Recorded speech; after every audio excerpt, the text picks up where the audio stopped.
Alors donc il faut arriver à essayer de... En fait, faut penser que Saers, c'est pas un écrivain argentin, que c'est pas un écrivain latino-américain déjà. Faut pas penser à ça, faut le considérer comme un écrivain, comme Flaubert, comme Proust, comme Faulkner, comme Musil, un écrivain. Tous ceux qui l'admiraient. Tous ceux qui l'admiraient, voilà. Et en fait, il avait horreur d'être considéré dans une argentinité qui était récupérée par le monde de l'édition, comme une sorte d'exotisme qu'on offrait aux lecteurs français. Et donc pour lui, la littérature, c'était une sorte de travail secret. Il disait, Philippe, qui est traducteur de Juan, disait qu'il ne revendiquait jamais d'être écrivain. Et souvent, même dans l'intimité, il avait beaucoup d'autodérision, il se moquait un petit peu de lui-même par rapport aux autres. Et en fait, il vivait une sorte de repli, un peu à la manière de Flaubert à Croisset. Hein. Il était uniquement dans son œuvre. Dans les lectures, c'était un lecteur insatiable. Un lecteur qui a lu de la philosophie, beaucoup de philosophie, bien sûr, la psychanalyse aussi, qui a lu la littérature anglaise, américaine, française. Les classiques anciens. Et les classiques anciens, bien évidemment. L'Antiquité grecque, par exemple, oui. Que ce soit Lucien de Samosate, que ce soit Platon, que ce soit ce qu'on appelle Héraclite, etc. Je dirais tout le corpus en fait, de la littérature et de la philosophie occidentale, mais pas uniquement, parce qu'il lisait aussi des conteurs arabes, et justement pour la narration, etc. Et chinois. Et chinois, ouais, voilà. Et donc c'est une sorte de personnage comme ça, et qui va entrer en littérature dans les années 60, dans une province de l'Argentine qui s'appelle Santa Fe. Hein, province de Santa Fe. Alors, il était originaire, ses parents sont originaires de Syrie. Hein, ils émigrent en Argentine. Ils vont s'installer dans un petit patelin qui s'appelle Cerro Dino. Cerro Dino. Et ce petit patelin, en fait, le père de Juan va tenir ce qu'on appelle un almacén général. Un magasin général. Un magasin général. Voilà. Ils marchandent tout, ils vendent tout, ouais. Du kilo de sucre à la voiture. Voilà. Tout. Et il va passer ses 10 premières années à Cerro Dino, où il le disait de temps en temps, qu'il disait par exemple, bien sûr les comiques américains qui traînaient là, mais aussi des vieux romans du 19e siècle français qui étaient traduits, parce que Hachette par exemple diffusait Eugène Sue, Xavier de Montépin et des choses comme ça dans le Cône Sud, comme on appelle. Et donc il a lu ça, il a lu beaucoup ça, et il y avait aussi des expériences qu'il a faites très jeune, c'est le cinéma, il y avait un cinéma et un petit théâtre. Donc le cinéma et le théâtre étaient un petit peu les deux points de fascination avec la lecture pour lui. Ses parents, dans les années, vont passer à peu près 10 ans à Cerro Dino, son père va s'installer ensuite à Santa Fe, Juan va y suivre des études de droit et de chimie, hein, si je me rappelle bien. Non. Je crois pas qu'il ait fait de chimie. Hein. Bon, de droit. Donc une sorte quelque chose qui est un petit peu loin des humanités en fait. Et les humanités, il les faisait tout seul. Il les faisait tout seul, oui, absolument. Et en fait, il va à un certain moment entrer comme journaliste dans un journal régional qui s'appelle El Litoral. Et il va commencer à publier à l'intérieur de ce journal des nouvelles. Beaucoup de nouvelles anonymes d'ailleurs, il faudra qu'on les retrouve. Il disait qu'il y en avait certains qui étaient sous pseudonyme ou anonymes. Et jusqu'à un certain moment où il va publier une nouvelle qui s'appelle Solas, hein, c'est ça? Oui. Solas, ouais. Qui est un petit peu, qui va énerver beaucoup le milieu catholique et les milieux comment dire politiques, et qui va lui valoir d'être plus ou moins renvoyé. Il n'est pas renvoyé du littoral, mais il décide de démissionner, il va faire autre chose. Et il va aller à Rosario, qui est à peu près à 170 km de Santa Fe. Au sud. Au sud, ouais. Entre Santa Fe et Buenos Aires. Voilà. Et il va s'inscrire en philo. Et là, il va découvrir la philosophie allemande, bien évidemment, qu'il avait déjà un peu pratiqué avant. Donc l'époque, c'est beaucoup... D'un côté, c'est Heidegger. Hein, il a travaillé à Heidegger. L'affaire Farias, etc. il l'a bien commenté quand elle est arrivée en France. Il a beaucoup lu aussi, et c'est quelque chose nous, on a découvert 10 ans, 15 ans plus tard en France, c'est l'école de Francfort, c'est-à-dire Adorno, hein, toute l'école de Francfort. Il va en même temps militer dans des groupes trotskistes. Mais l'école de Francfort était très présente en Argentine. Ouais. Cortázar était plongé là-dedans aussi. Oui. Ouais. Et il y a un petit truc de Cortázar où il dit justement une petite vacherie sur... Il avait appelé son chat Adorno. C'est ça. Et donc, je veux dire, au fur et à mesure des amitiés, etc., se constitue à Santa Fe un groupe qui va rassembler des poètes, bien évidemment, quelqu'un qui est important pour Juan, qui va être Hugo Gola, qui est un ami, Roberto Maurer, et surtout un grand poète qui a été traduit uniquement par un camarade à nous, qui est Christian Boutemi, qui est aujourd'hui, on ne sait pas où il est, on doit être au Brésil, quelque part par là. C'est lui-même, je l'ai vu une fois au Salon de la Poésie. Il traînait avec une Brésilienne.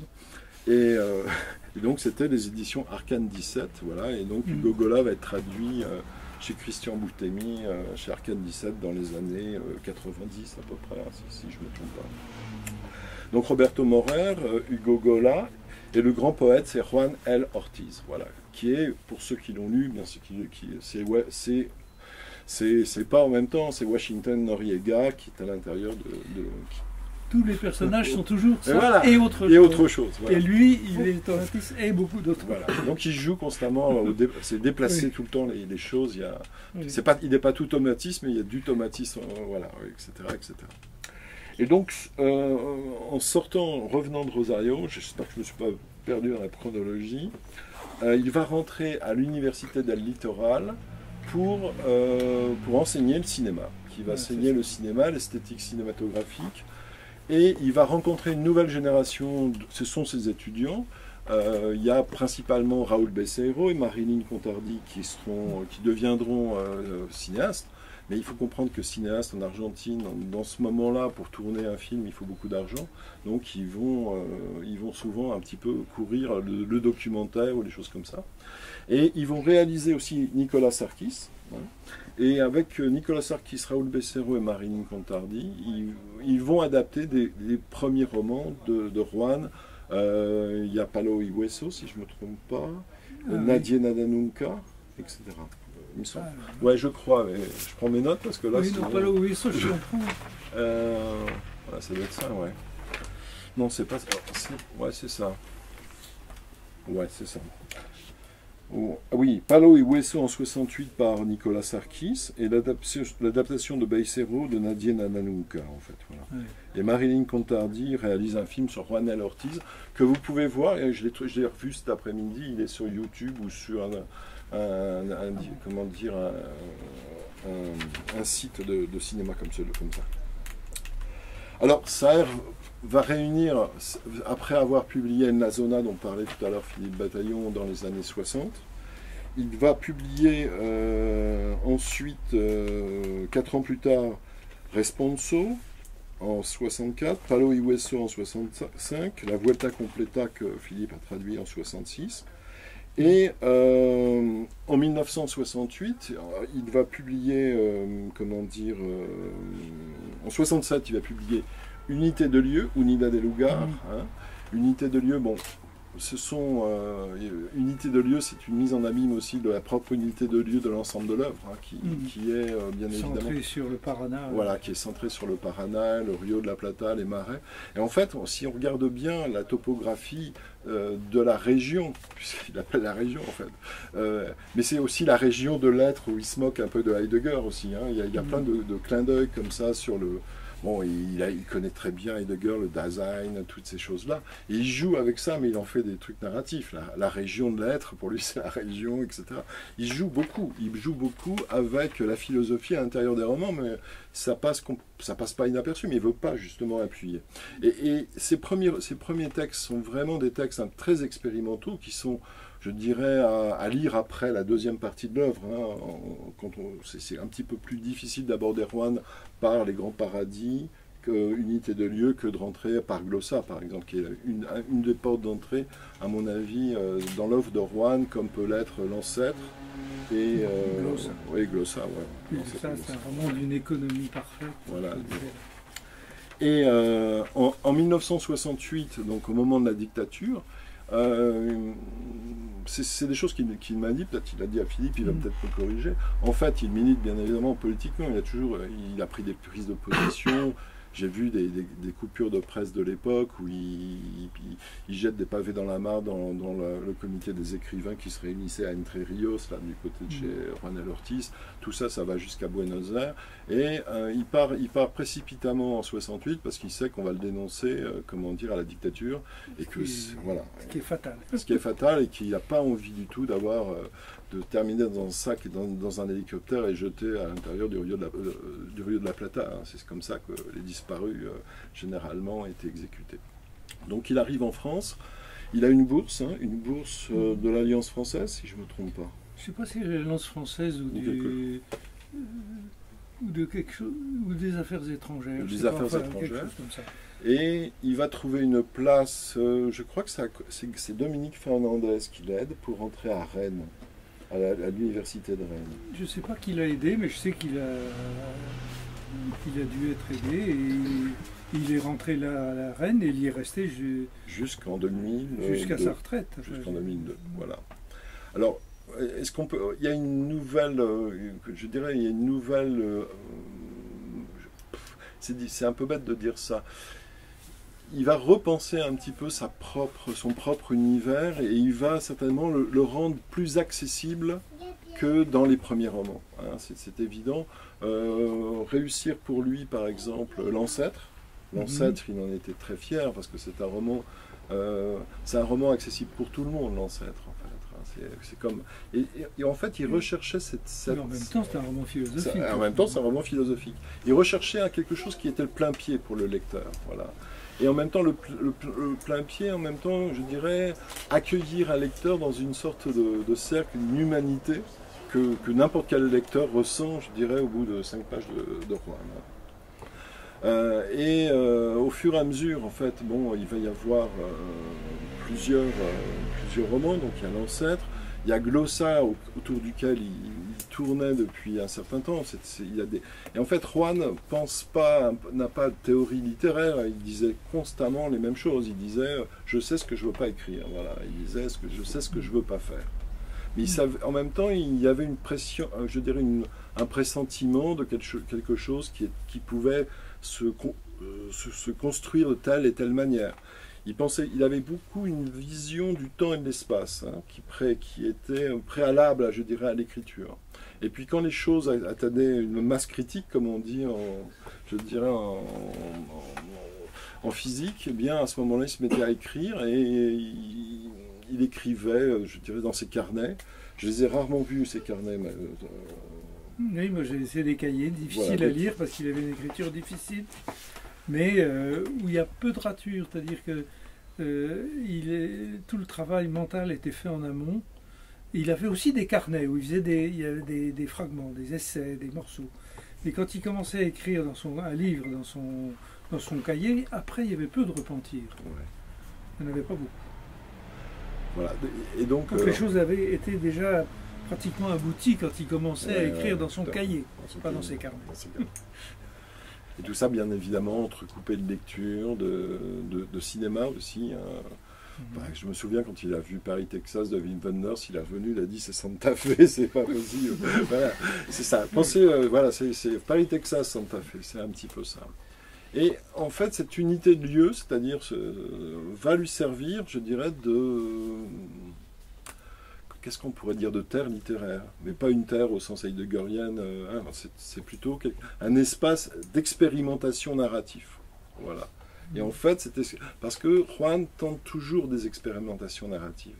Il ne veut pas réécrire le roman du 19e siècle. Il a un immense respect pour Flaubert, pour Balzac, mais il considère que, d'une certaine façon, il est beaucoup plus proche de ce qu'a été le nouveau roman pour nous, hein, tout en étant, je dirais, tout en ayant une lisibilité bien supérieure à ce que pouvaient être les premiers Robes Grillet, par exemple. C'est beaucoup plus sensuel. C'est beaucoup plus sensuel, ouais.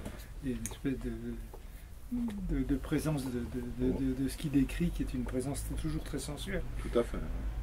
Et puis, oui, il y avait un terme qui reprenait à Leclésio aussi, c'était l'extase matérielle devant le monde, en fait. Voilà. Ça, c'était quelque chose qui était... Alors, il a traduit très tôt Nathalie Sarraute, dans les années 1964, et je pense que ça a dû, c'est une pure hypothèse, que ça a dû, la sous-conversation chez Nathalie Sarraute, ses lectures de Freud, etc., l'ont amené à ces voix, de tous les personnages, par exemple, dans Glossa. C'est-à-dire, on est dans des plans de réalité. En fait, qu'est-ce que c'est que le réel? Là, on est dans un réel entre nous. Madame peut penser à autre chose, elle, etc., être partie ailleurs. On n'est vraiment pas toujours dans la même réalité. Et à l'intérieur de Glossa, justement, si on regarde bien Angel Leto et le mathématicien, il y a leur pensée et en même temps, il y a aussi ce que le narrateur ajoute par derrière. C'est-à-dire, on est dans des plans de réalité très complexes. Et c'est pas pour rien qu'à un moment, il y a une plaisanterie sur le paradoxe EPR au niveau de la théorie, d'Einstein.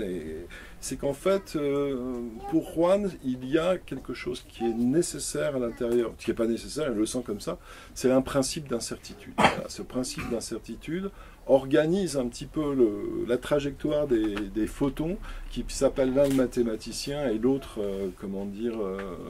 Leto. Voilà. Et là, il a une vision comme ça où il va combiner plein de stratégies d'approche, mais qui ne sont jamais exhibées. C'est-à-dire que ça peut être dans une plaisanterie, ou au détour d'une page, ça peut être dans une notation du narrateur, ça peut être dans une notation de Leto. Et en fait, c'est quelque chose qui poursuit probablement le mieux ce qu'a été ce qu'on a appelé l'ère du soupçon, c'est-à-dire d'essayer d'éviter la marquise sortie à 5 heures de Paul Valéry, qui continue aujourd'hui. Aujourd'hui, c'est pas la marquise, c'est le roman fait diversier. On prend un roman fait divers et puis on brode là-dessus. Et pour lui, la langue, la structure narrative devait être constamment un objet nouveau, c'est-à-dire être quelque chose d'artiste.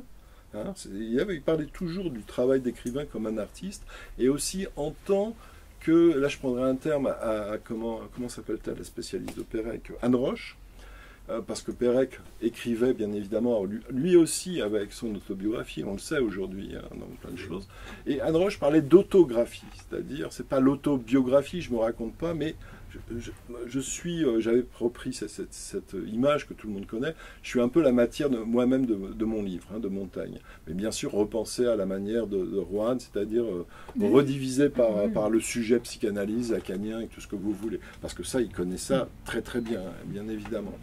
Et toute cette combinaison va, tout en gardant cette lisibilité et ce caractère colloquial de la langue, c'est-à-dire d'une langue parlée, c'est une machine infernale pour capter bien évidemment le lecteur. C'est-à-dire quand vous tombez dans sa ère, vous n'en sortez plus, d'une certaine façon. Et après, vous rentrez dans une sorte d'hypertexte que vous allez retrouver dans tous les autres romans. Alors normalement, l'éditeur, le Tripode, à qui on a demandé de publier les textes critiques de Juan bientôt, s'il fait ça, en même temps, il y aura aussi la vision, voilà, le concept de fiction. Il y a ici des théories, c'est pas exactement des théories, c'est des principes peut-être. Peut-être des principes au sens philosophique, un petit peu comme des principes en philosophie, ou des approches, ou des stratégies d'approche de la fiction, de la narration. Alors on est très loin du nouveau roman qui voulait casser tout, le sujet, la représentation et tout. Chez Juan, il y a toujours la représentation, là, comme disait Philippe, à l'instant, quand il traduit Glossa, il voit le plan de Santa Fe et il est toujours à côté de moi. En fait, Juan suit vraiment ça. Et il n'est pas dans un réalisme, parce que le réel n'existe pas. Il a une vision du réel anglo-saxon, c'est-à-dire ou bien wittgensteinien, c'est-à-dire que je vois le monde à travers le prisme du langage, ou bien, je dirais, ou bien à la manière de Berkeley. Quand je me retourne, peut-être que le réel derrière moi a disparu. C'est ces théories. Alors il aime beaucoup ce type d'approche parce qu'il le sent en fait. Voilà. C'est pas, une théorie exportée, c'est qu'il vit ou il perçoit le monde de cette manière-là. Et donc tous ces personnages vont être, comme disait tout à l'heure Philippe, vont être dans le même univers, chacun certainement prenant quelque chose chez Rohan, d'autres, je dirais, comment étant des personnages un petit peu construits pour des raisons, comment dire, narratives. Mais tout ça, ça fonctionne de façon assez, je dirais, au millimètre, et on ne le voit pas à la lecture, on ne le voit pas. Merci beaucoup. Mais je propose cette impression que la réalité, pour lui, c'est une réalité devant laquelle tout le monde peut se trouver, et celle qui est la sienne, c'est la réalité plus lui. Voilà, c'est ça, voilà. Exactement. Voilà,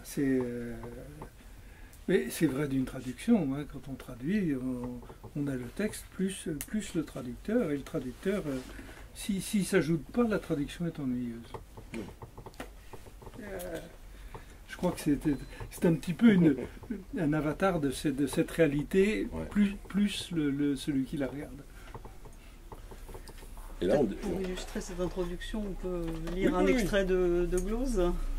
Alors pour ceux qui ne l'ont pas encore lu, c'est un livre dont l'intrigue est très mince, mais qui est quand même un livre très dense, puisque donc l'intrigue, c'est un personnage donc, qui est le 23 octobre 1961, donc, qui s'appelle Angel Leto.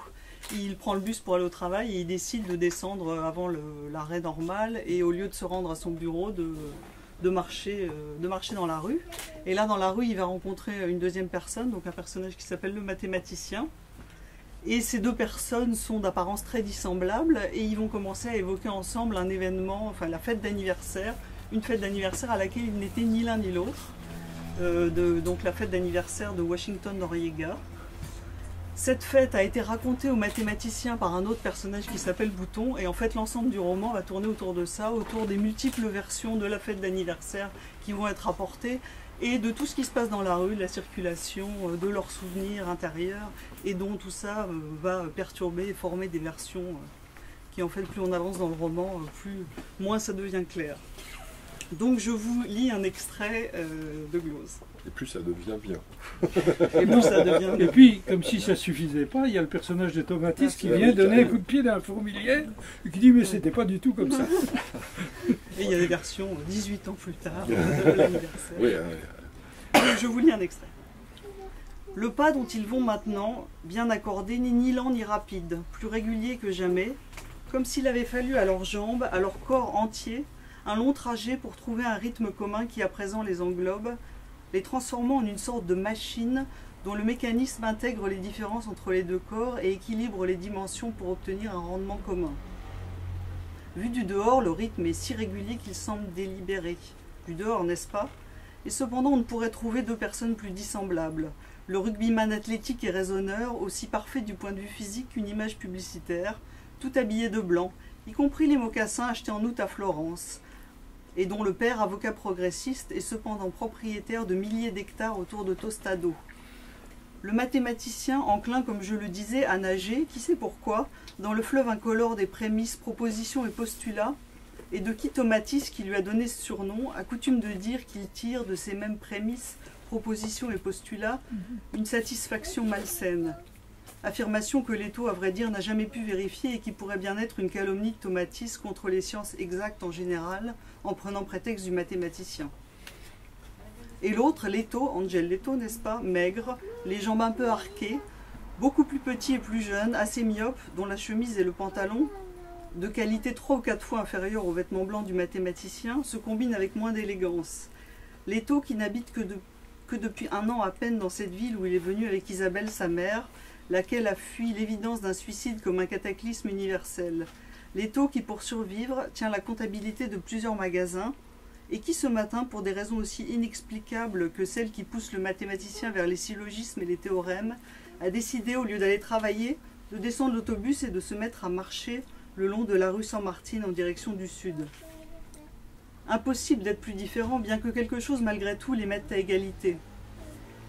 Non pas seulement l'identité générique en tant qu'individu appartenant à la même espèce, individus qui après tout parlent la même langue et qui, bien qu'ils soient originaires de villes différentes, vivent dans le même pays et qui plus est dans la même province, et qui possèdent de ce fait des pans d'expériences communes.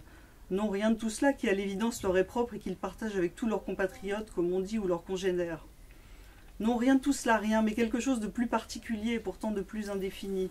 Une impression, un sentiment qu'ils portent tous deux au fond d'eux-mêmes et auquel le fait de ne même pas penser que l'autre ou d'autres peuvent aussi l'éprouver donne une nuance particulière et surtout renforce le sentiment, disais-je, de ne pas appartenir tout à fait à ce monde ni à aucun autre d'ailleurs, de ne pouvoir jamais réduire entièrement l'extérieur à l'intérieur ou l'inverse, et qu'il y aura toujours quelque effort qu'ils fassent entre leur être et les choses, un divorce subtil dont, pour des raisons obscures, l'être se sent coupable, le sentiment confus et si inconsciemment accepté qu'il finit par se confondre avec la pensée et avec les os, que l'être lui-même est la tâche, l'erreur, l'asymétrie, qui par sa seule présence dérisoire perturbe l'extériorité radieuse de l'univers. Maintenant, depuis qu'ils se sont mis à parcourir ensemble la rue droite sur le trottoir à l'ombre, un nouveau lien, impalpable également, les apparente. Les souvenirs faux d'un endroit qu'ils n'ont jamais vu, d'événements auxquels ils n'ont jamais assisté et de personnes qu'ils n'ont jamais rencontrées, d'une journée de fin d'hiver qui n'est pas inscrite dans leur expérience mais qui émerge intense dans la mémoire, la tonnelle éclairée, la rencontre du chat et de Bouton aux Beaux-Arts, Noka revenant de la rivière avec ses corbeilles de poissons, le cheval qui trébuche, Cohen qui remue les braises, Béatrice qui roule toujours une cigarette, la bière dorée avec un col d'écume blanche, Basso et Bouton bêchant au fond du jardin, ombre qui bouge confuse dans la tombée du jour et qu'ensuite la nuit engloutit. Merci. Les noms sont terribles parce qu'en fait, Juan joue tout le temps avec les noms. Oui, oui. Angel, Leto, Létal, bien évidemment, Oui, et oui, l'ange de l'autre côté. Oui. Et puis il lui donne la clé parce qu'avec, comment dire, le centaure qui est à moitié bête. Oui, oui. Il y a une chose qui est particulière, c'est que donc il parcourt ces trucs qui est totalement linéaire. Oui. Ils font, donc le livre est découpé en 3 parties, les 700 premiers mètres, les 700 mètres suivants, les 700 derniers mètres. Voilà, oui. Donc on a l'impression, voilà, la structure est très linéaire, l'écriture est extrêmement précise, mais en même temps, tout est sans cesse perturbé, il y a un vacillement, une sorte de mouvement chaotique. C'est toujours une série de boucles qui reviennent et qui continuent, qui reviennent et qui continuent. Qui reviennent. Et puis, oui, c'est... Et puis, je trouve que l'idée de faire le sujet d'un roman, c'est 2 personnages qui discutent à perte de vue sur quelque chose, une soirée à laquelle ils n'ont assisté ni l'un ni l'autre, ça permet toutes les ouvertures, ça permet d'avoir l'avis d'un tel, puis d'un tel, puis mais un tel a dit, mais c'est pas vrai, parce qu'un tel a dit autre chose, etc. Et puis, une fois qu'ils se sont fait une petite idée, ils tombent sur Tomatis qui leur dit, mais c'était pas du tout comme ça, et ça recommence. Et tout ça dans une espèce d'harmonie en plus. C'est ça qui est formidable. On a l'impression qu'il raconte vraiment une histoire. C'est pas, ça part pas dans tous les sens du tout. Non, non, c'est maîtrisé. C'est une performance. En fait, ça dure 1 heure. 1 heure pour probablement élucider 1 minute de l'histoire des moustiques. Oui, oui. Mais les 3 moustiques. Les 3 moustiques, ouais. C'est un peu un peu son Ulysse. Ça dure 1 heure simplement. Donc pour répondre aussi à vos questions, ça sera... Il y a une chose qui est particulière aussi, c'est que c'est donc un livre qui raconte 2 personnes qui sont dans la rue et qui se parlent, et en même temps il y a très peu de dialogue. Oui, ils sont chacun pris dans leur monde intérieur, leur propre traumatisme. Il y a le mathématicien, l'épisode où le mathématicien avait toute une théorie sur le verre, etc., qui voulait soumettre à un poète venu de Buenos Aires. J'ai des soupçons quand même sur cette histoire. Mais, Parce qu'elle est basée sur un... Non, mais il y a un poète qui est venu à Santa Fe à un moment, puisque c'est Borges en fait. Bah, oui. Ouais, c'est marrant. Est-ce qu'il a joué avec un peu... Borges et Saër, c'est l'amour-haine. Enfin, c'est l'amour-haine, ouais. C'est un peu comme Gombrowicz chez Borges. C'est l'admiration et le retrait en même temps. Enfin, c'est très particulier parce que autant il admirait les discernements et les qualités d'auteur de Borges, autant ses attitudes... pas vraiment politique, mais civique, le hérissaient. Enfin, c'est sûr. Et il n'a pas jeté le bébé avec l'eau du bain simplement parce que Borges le haïssait. Non. Il disait aussi que en fait, Borges c'était la réunion de Macedonio Fernandez et de Bio Cáceres en fait. Oui. L'esprit du paradoxe d'un côté et de l'autre côté c'était l'esprit narratif quoi. Oui. C'est vrai que Borges mais c'est le fameux Borges, mais il y a aussi Macedonio Fernandez derrière avec superbement traduit par Sylvia Baron-Supervia, chez Corti. Voilà, et ça c'était des personnages, et puis chez Juan aussi il y a Roberto Arlt, il y a tous les grands argentins. Et donc ouais, le mathématicien a l'épisode en tête, il a raté son coup, il voulait justement présenter sa théorie, et en fait il la présentera pas. Il est en même temps prisonnier de ses problèmes de classe, parce que il est très lié à tout ce groupe qui est plutôt, à gauche en fait, et lui vient de l'oligarchie. L'oligarchie en Argentine, c'est un certain nombre de familles qui détiennent pratiquement tout le patrimoine argentin, au moins les terres, etc. Et c'est les grands descendants des latifundia, de l'immigration, etc. Et donc il est dans ses problèmes de classe, il est aussi dans une hyper-rationalité qui lui fait construire toute une théorie en équation à l'intérieur du livre. Et il y a un poème qui lui révèle la mort écrit par Tomatis, et en fait il va s'apercevoir qu'il le traîne depuis 18 ans à l'intérieur de son portefeuille, et il va méditer justement sur la mort, et ce qui va casser bien évidemment le côté apollinien du mathématicien. Voilà. Et de l'autre côté, c'est Angel Leto, et Angel Leto, c'est la fragilité de l'adolescence, et d'une adolescence dont le père s'est suicidé, et qui essaye de comprendre le pourquoi de ce suicide, et qui finira lui-même par se suicider au moment où la police il fera partie des Montoneros, et au moment où la police viendra les attraper, il va se suicider. Donc c'est un...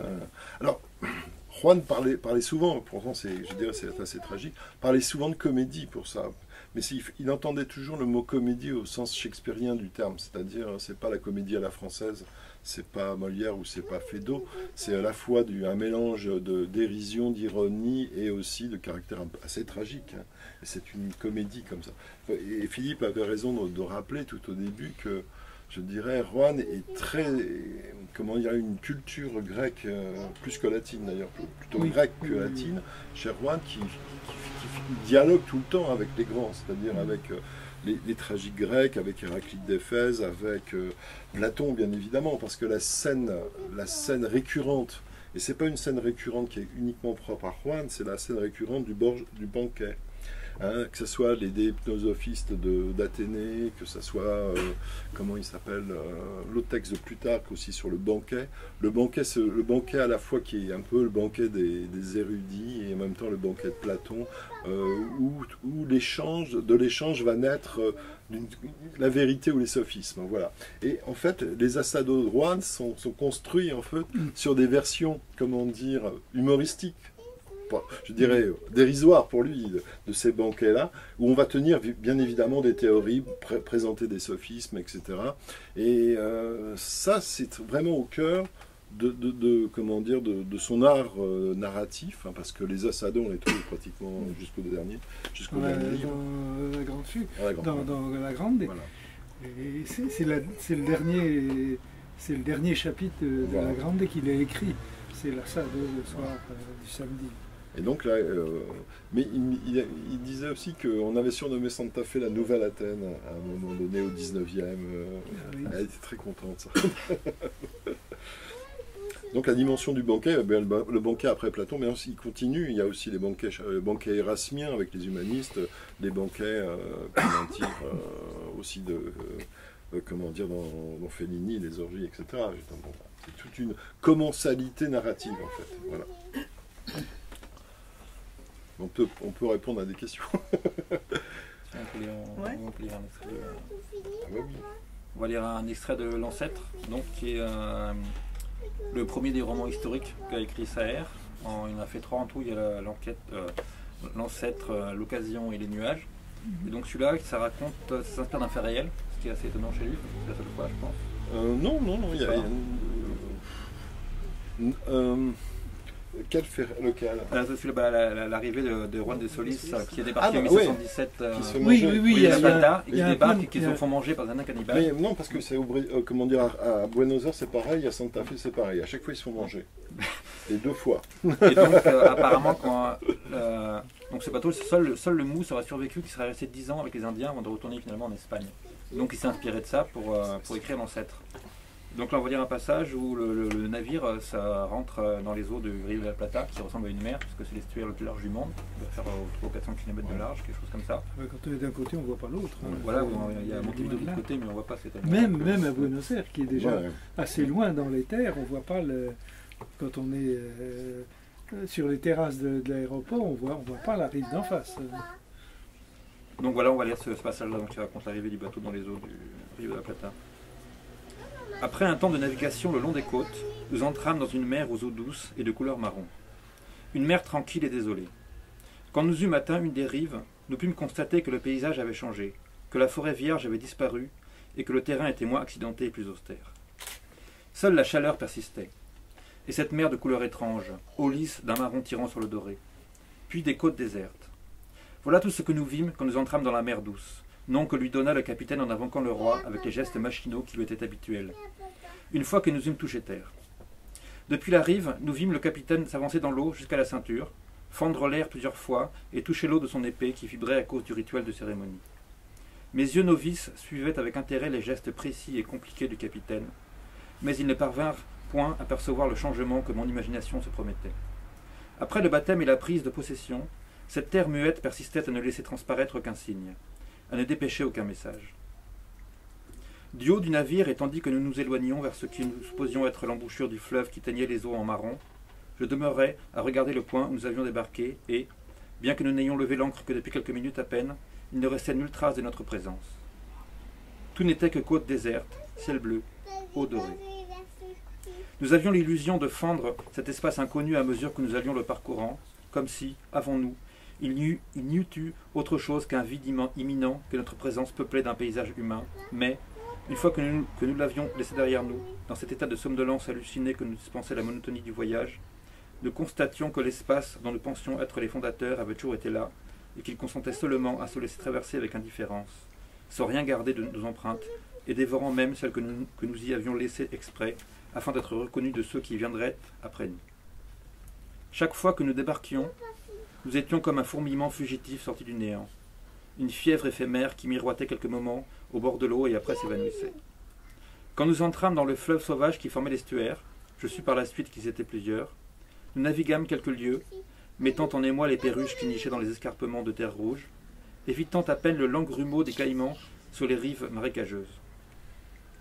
L'odeur de ces fleuves est sans égale en ce monde. C'est une odeur des origines, de formations humides et laborieuses, de croissance. Sortir de la mer monotone et pénétrer dans ces eaux qui fut comme descendre des larmes sur la terre. Il nous semblait presque voir la vie se refaire à partir des mousses en putréfaction, la boue végétale couvée des millions de créatures sans forme, minuscules et aveugles. Les moustiques noircissaient l'air aux alentours des marécages. L'absence humaine augmentait encore cette illusion de vie originelle. Nous naviguâmes ainsi presque un jour entier, jusqu'à ce qu'enfin, à la tombée de la nuit, nous nous arrêtâmes entre ces deux rives primordiales. Par prudence, crainte des fauves, des hommes ou des périls innommés, le capitaine remit au lendemain le débarquement. De ce jour-là, il me revient surtout, et malgré les années, un goût d'aube.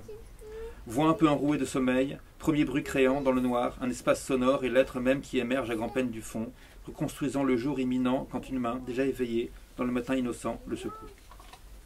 Ce fut cette fois-là un marin, un vieux, sinistre, qui me réveilla.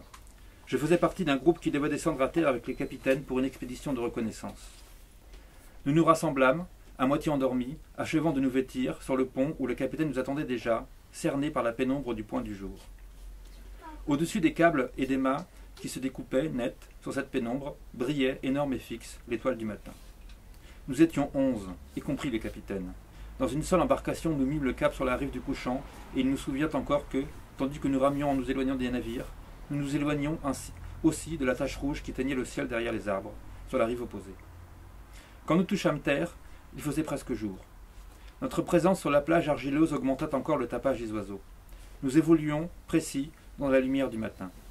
le capitaine avait déposé toute attitude autoritaire, se pliant, sans humilité, à l'étonnement et à la prudence générale.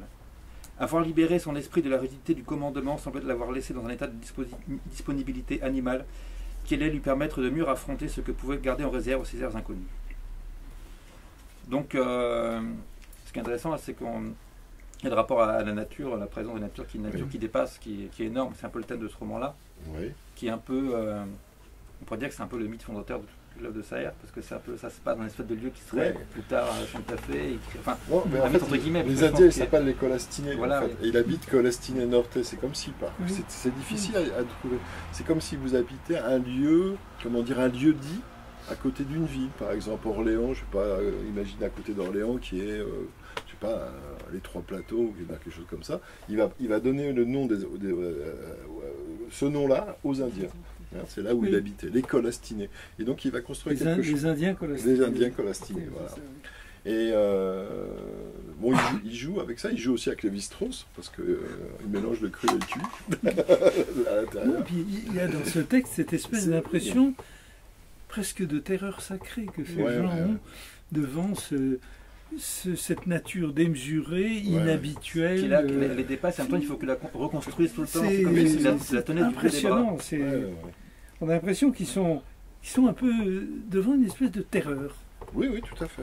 Une terreur fascinée en même temps. Parce que oui, mais tout ensemble.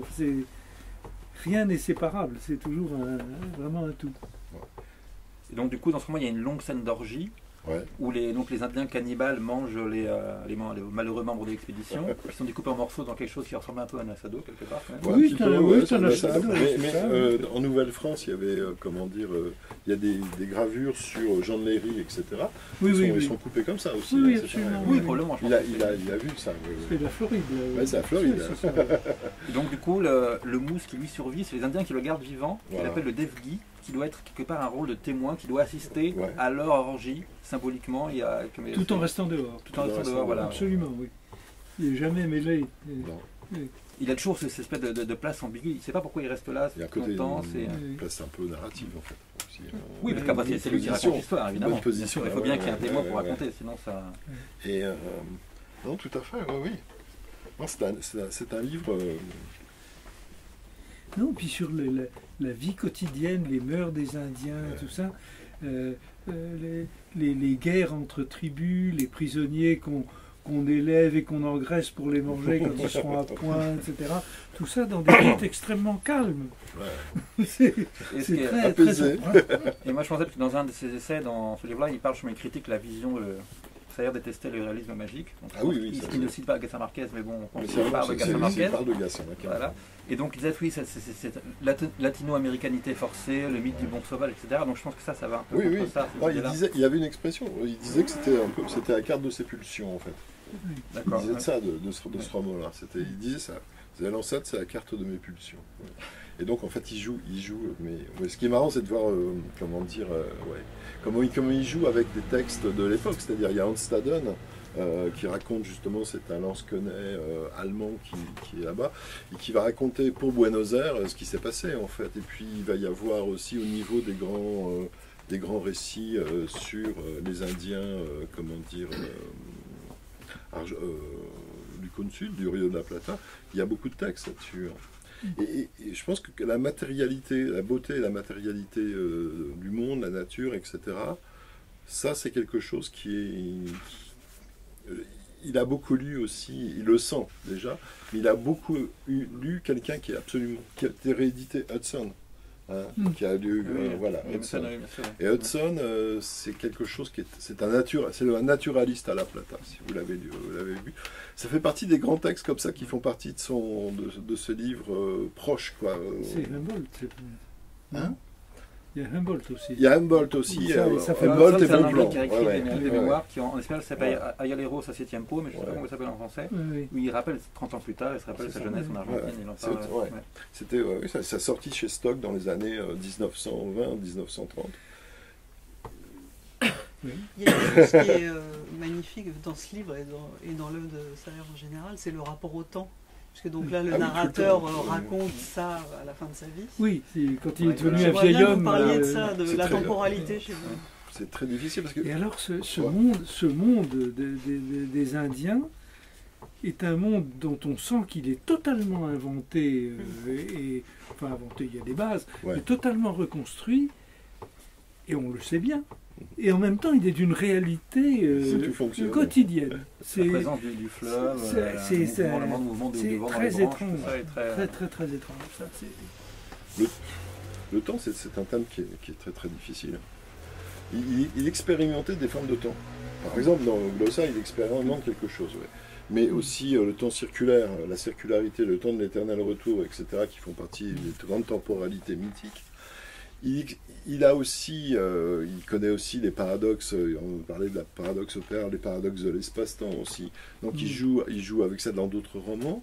Il joue aussi dans la simultanéité, un peu Faulkner, c'est-à-dire que au même moment, 3 personnages vont raconter la même scène.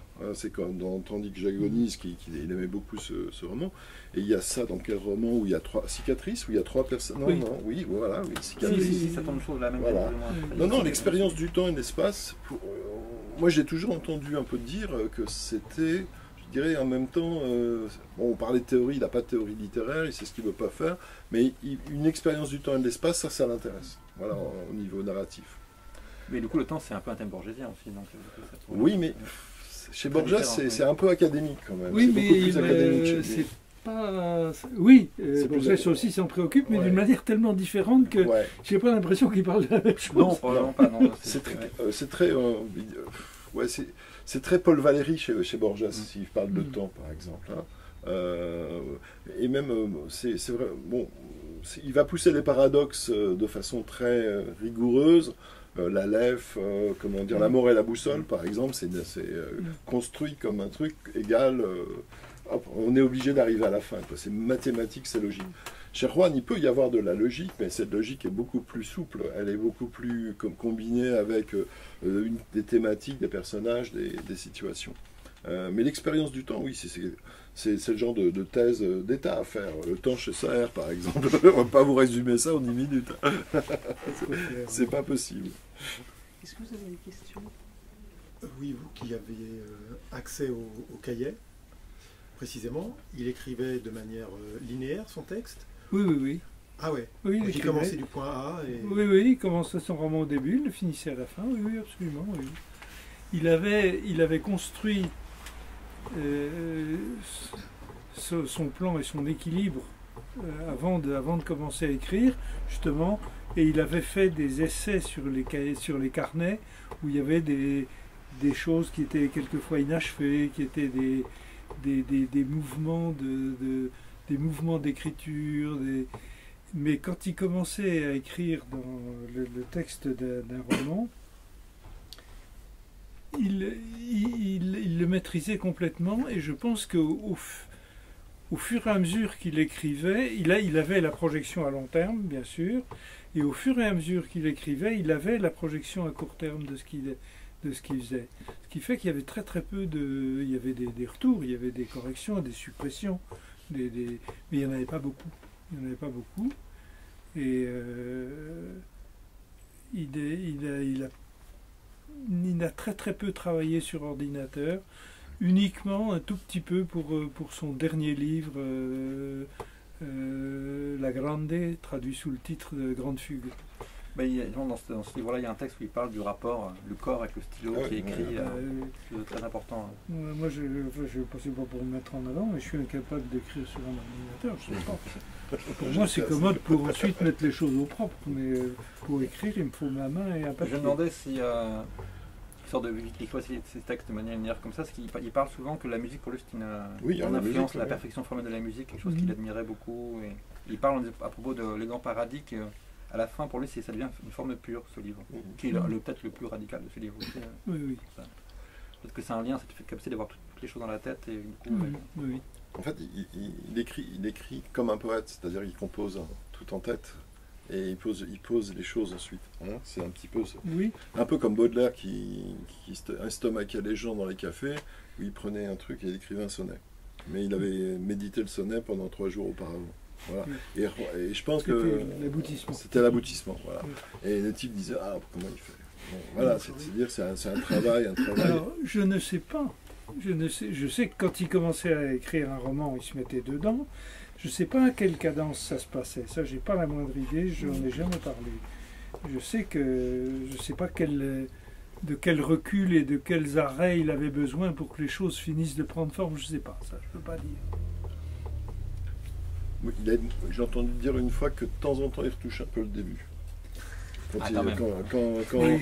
Des fois, quand il avait terminé, il disait non, le début, je le modifie un tout petit peu. Je ne sais pas si vous l'avez vu sur les brouillons, sur les... Je suis pas capable de dire. Ouais. Mais bon, ça, je sais pas. Juan aussi disait des faits. Bon, il pouvait. Mais non, il a ce rapport, comment dire aussi. Il citait toujours le vers il faut que je prose ces vers. Je dois l'avoir quelque part cette citation. Et qui était je sais pas où je l'ai mis. Vu que j'ai plus, voilà. Hoy que prosos estos versos de César Vallejo. Ça, c'est je peux vous lire, si vous voulez, un bout. C'est des trucs que j'ai retrouvés. C'est un bout de sortie de cassette. Et je lui avais posé la question. Il dit, à notre époque, la prose et la poésie se cherchent un terrain commun. Il y a un célèbre vers de César Vallejo qui dit, je pourrais vous laisser prononcer, Hoy. Hoy que proso estos versos. Aujourd'hui que je prose ces vers. Que l'on peut, voilà. Pour écrire. Pour écrire, ouais. Oui. À partir du substantif prosa, la prose, il crée ici un néologisme, prosa, verbe qui n'existe pas en espagnol et dont l'équivalent pourrait être proser, écrire de la prose. Plus qu'une boutade, c'est une déclaration esthétique très importante qui permet de comprendre tout le travail effectué sur la versification par César Vallejo après Rubén Darío. Car ce mouvement avait déjà débuté avec Darío dans la musique verbale fondamentale et la première chose qui frappe le lecteur. Rubén Darío a introduit dans le vers espagnol des rythmes issus d'autres langues, du galicien et du français, puis petit à petit il a commencé à introduire une complexité nouvelle dans le rythme en déplaçant les accents dans l'endécasyllabe ou l'alexandré classique sans passer toutefois ou bien de façon sporadique au poème en prose ou au vers libre. Voilà. Et en fait, ce travail sur le vers et sur la rythmique dans la prose, vous avez un peu, je dirais, l'aboutissement de cela. Voilà. Et donc c'est pour ça que, comment dire, il y a certaines pages, certains de ces poèmes dans l'art de raconter sont de la prose poétique, si vous voulez, ou des poèmes en prose. Voilà, il percute les deux, en fait. Oui. Et il percute les deux. Il ne voulait pas s'enfermer ni dans l'un ni dans l'autre. Jamais. Ouais. Et en fait, il percute aussi avec, je dirais, cette colloquialité, c'est-à-dire cette langue, des effets de langue parlée. Et là, ça devient très très difficile, parce que s'il percutait la poésie et la prose, il pourrait rester à un registre très lyrique, très construit, tandis que là, ça devient quelque chose de plein pied. Et c'est un travail sur la langue qui est redoutable. Et on aboutit à quelque chose de familier. Voilà, quelque chose de familier, ouais, tout à fait. Et c'est le mot qui me vient à propos de cette poésie. Ouais, tout à fait, familier, voilà. Mais alors, du coup, pour la traduction, justement. Ah, ça, faudrait demander à Laure, mais elle n'est plus là pour nous dire. C'est elle qui a traduit et... Qui a traduit Glose. Oui. Mais traduire Saër, qu'est-ce que... C'est quand même une expérience de lecture unique, même l'ancêtre, hein, même s'il est a priori plus facile d'accès que Glose. Est-ce que c'est aussi une expérience unique de le traduire? Eh bien, Saër, c'est à la fois difficile et facile. Ça va vous paraître bizarre. Parce qu'il a une espèce de structure d'écriture qui est une structure où il n'y a pas le moindre biais ni la moindre incertitude, si vous voulez. C'est-à-dire que quand il fait une phrase qui dure 2 pages et demie, il n'y a aucun problème. Ça tient debout, on sait toujours où on en est. Et ça, pour un traducteur, c'est formidable. Mais en même temps, même quand c'est très difficile, c'est rassurant. Vous voyez ce que je veux dire? On n'est pas largué dans le flou. On est dans quelque chose d'arrimé, de structuré, de logique. Il y a une des premières nouvelles qui fait 3 belles pages dans un livre imprimé serré, qui est une seule phrase. Ça marche très bien. C'était un peu une coquetterie de jeunesse, mais c'est bien amusant.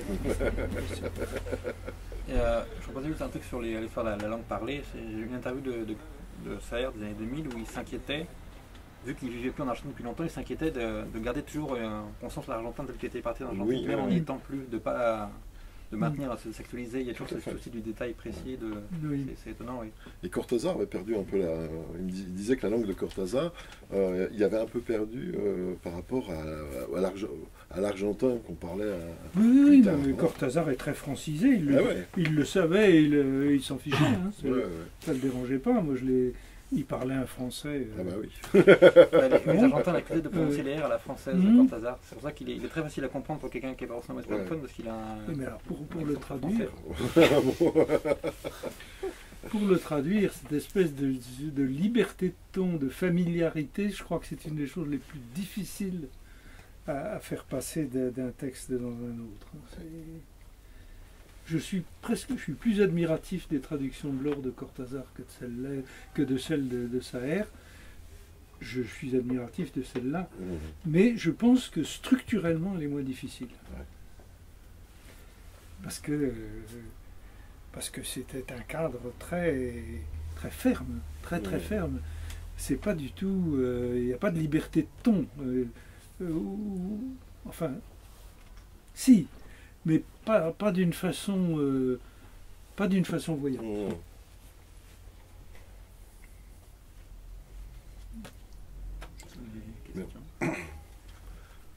Je voulais juste revenir sur les lieux, parce qu'on a parlé donc de la ville de Santa Fe. Oui. Et Saër a habité depuis 1968 à Paris. Oui. Et Paris est présent, mais souvent de façon satellitaire. Oui. C'est comme si son univers avait été en c'est place. les voyages des uns et des autres qui arrivent à Paris. Voilà, ça. Il y a Pigeon Garay qui... Et il y a un autre grand lieu donc, qui est la Pampa. La Pampa, c'est vertige horizontal, disait Paul Morand. Mais la Pampa, c'est une expérience presque heideggerienne du néant, en fait. Chez Juan, c'est un peu ça. Mais dans les nuages, c'est une espèce de présence, cette espèce d'impression que l'horizon est un cercle qui est autour de vous. Ouais. Que vous êtes le centre du cercle et que le cercle se déplace avec vous. Que vous êtes toujours au centre du cercle qui avance. C'est exprimé dans le...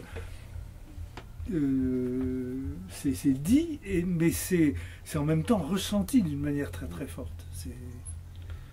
Alors, il avait réédité Alfred Ebelot, et il avait préfacé la réédition d'Alfred Ebelot est un classique de la littérature argentine. Et en fait, c'est un ingénieur français, ingénieur des mines, qui avait été... parce qu'il y a une présence française, anglaise bien évidemment, mais française importante. Le président Sarmiento, par exemple, a fait venir des spécialistes de la pédagogie, etc., pour structurer l'école. Il a fait même importer des moineaux de Paris et des pavés pour Buenos Aires. Et donc, en même moment, il y a la guerre contre les Indiens. Donc, on la trouve là. On la trouve plus dans César Aira, dans son premier livre, qui était voilà. Et donc, Ebelot est un ingénieur des mines. On lui demande de faire un fossé pour séparer la Pampa Gringa, c'est-à-dire celle qui est colonisée, qui est devenue des champs de blé, etc., des champs de tournesol. Cultivé, voilà. La Pampa pâturage. Voilà. Et j'ai là la Pampa occupée par les Indiens, qui sont des Indiens nomades, qui ne font pas de prisonniers généralement. Et là, vous avez le thème argentin par excellence, c'est le thème de la cautiva, la captive, c'est-à-dire la belle blonde que les Indiens vont... Et ça, vous le trouvez chez César Aira, vous le trouvez, etc. Bon. Et donc Ebelot va tracer une sorte de fossé énorme, construit un peu comme les fossés de Paris juste avant la guerre de 70, avec des glacis contre glacis, etc. Et bon, les Indiens vont charger, ils vont ramasser tous les chevaux qui traînent dans la Pampa, les précipiter dans le fossé, combler le fossé, passer par-dessus et couper la tête à tout le monde. Voilà. Mais Ebelot a fait un bouquin qui s'appelle La Pampa, qui a été publié, chez Hachette, Buenos Aires, et qui est devenu une sorte de classique de la littérature. Mais la Pampa aussi, il y a toute la littérature gauchesca qui lisait beaucoup aussi. Ça le faisait un peu... Ça le faisait rigoler aussi, oui. Mais Martine Fierro, par exemple, c'était une référence avec laquelle il jouait beaucoup, qui était un peu les grandes chansons de gestes de la littérature gauchesca. Avec, donc la Pampa, oui, mais la Pampa, je dirais, il en fait un espace, comme disait à la fois... Il y a toujours ça, cette matérialité des choses, et en même temps, je dirais, une vision au-dessus qui est... on ne peut pas dire conceptuelle, on ne peut pas dire philosophique, qui est une confrontation à l'être, au néant, voilà. Et donc, cette Pampa devient une sorte de figure heideggerienne, je dis heideggerienne avec 50 petits trucs, parce que j'entendrais Juan derrière me dire non, pas Heidegger. Si, c'est un peu l'existentialisme, c'est-à-dire, l'immanence, la nausée de Sartre, voilà, c'est toujours ça qu'il joue avec ça, en fait. Mais il n'aime pas les préalables. Non, il n'aime pas les préalables. Ça vient tout seul, en fait. Mais parce qu'il ça sort comme ça.